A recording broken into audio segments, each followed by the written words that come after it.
தமிழகத்திலே சமீப காலமாக சில அசாதாரண சூழ்நிலை நிலையுறுவதை பார்க்க முடிகிறது. தமிழகத்தினுடைய முதலமைச்சர் ஜெயலலிதா அவர்கள் உடல்நல குறைவு காரணமாக சென்னை அப்போலோ மருத்துவமனையிலே அனுமதிக்கப்பட்டிருக்கிறார் என்ற செய்தியும் அதை ஒட்டி பல வதந்திகளும் இன்றைக்கு தமிழகத்திலே பரவி கொண்டிருப்பதை பார்க்க முடிகிறது. மக்கள் பல்வேறு விதமான கருத்துக்களை பரப்பி வந்தாலும் அதற்கு முழுக்க முழுக்க காரணம் தமிழக அரசு என்பதிலே மாற்று கருத்தில்லை.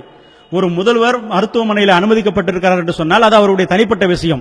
இஸ்லாமிய அடிப்படையிலே தெளிவாக சொல்வதாக இருந்தால் உடல் நலம் பெற்று மீண்டும் திரும்பி வர வேண்டும் என்றுதான் விரும்ப வேண்டும் என்று சொல்லிக் கொள்ளலாம்.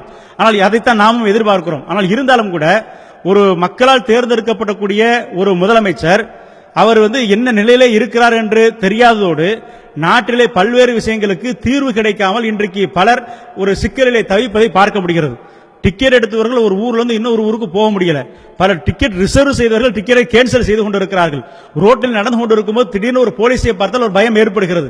அறிவித்து விடுவார்களோ, என்ன அறிவிப்பாங்க, எப்ப அறிவிப்பாங்க, ஏன் அறிவிப்பாங்க, அது யாருக்கு மக்களுக்கு தெரியல. அறிவிக்க போறாங்களா என்று சொல்லிட்டு ஒரு போலீஸ் 10 பேரை பார்த்தாலே மக்கள் பயப்படக்கூடிய சூழ்நிலை உருவாகிறது. தன்னுடைய சொத்துக்களை பாதுகாப்பதற்காக சிலர் அதற்காக ஒரு முயற்சி எடுத்துக் கொண்டிருக்கிறார்கள்.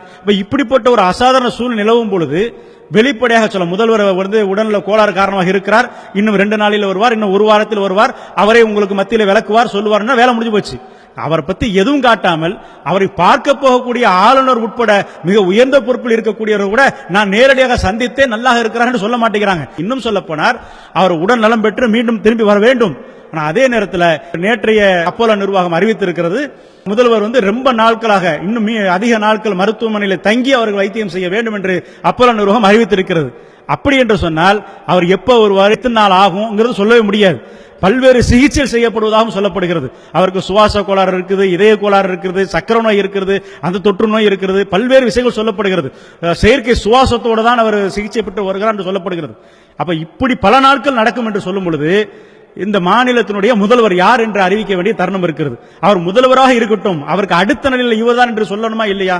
யார் அடுத்த உத்தரவு போடுவாங்க, அடுத்து யார்கிட்ட போய் நிற்பாங்க, அந்த கட்சியுடைய நிலை எப்படி இருக்கும், யாராவது தனியாக எடுக்க முடியுமா?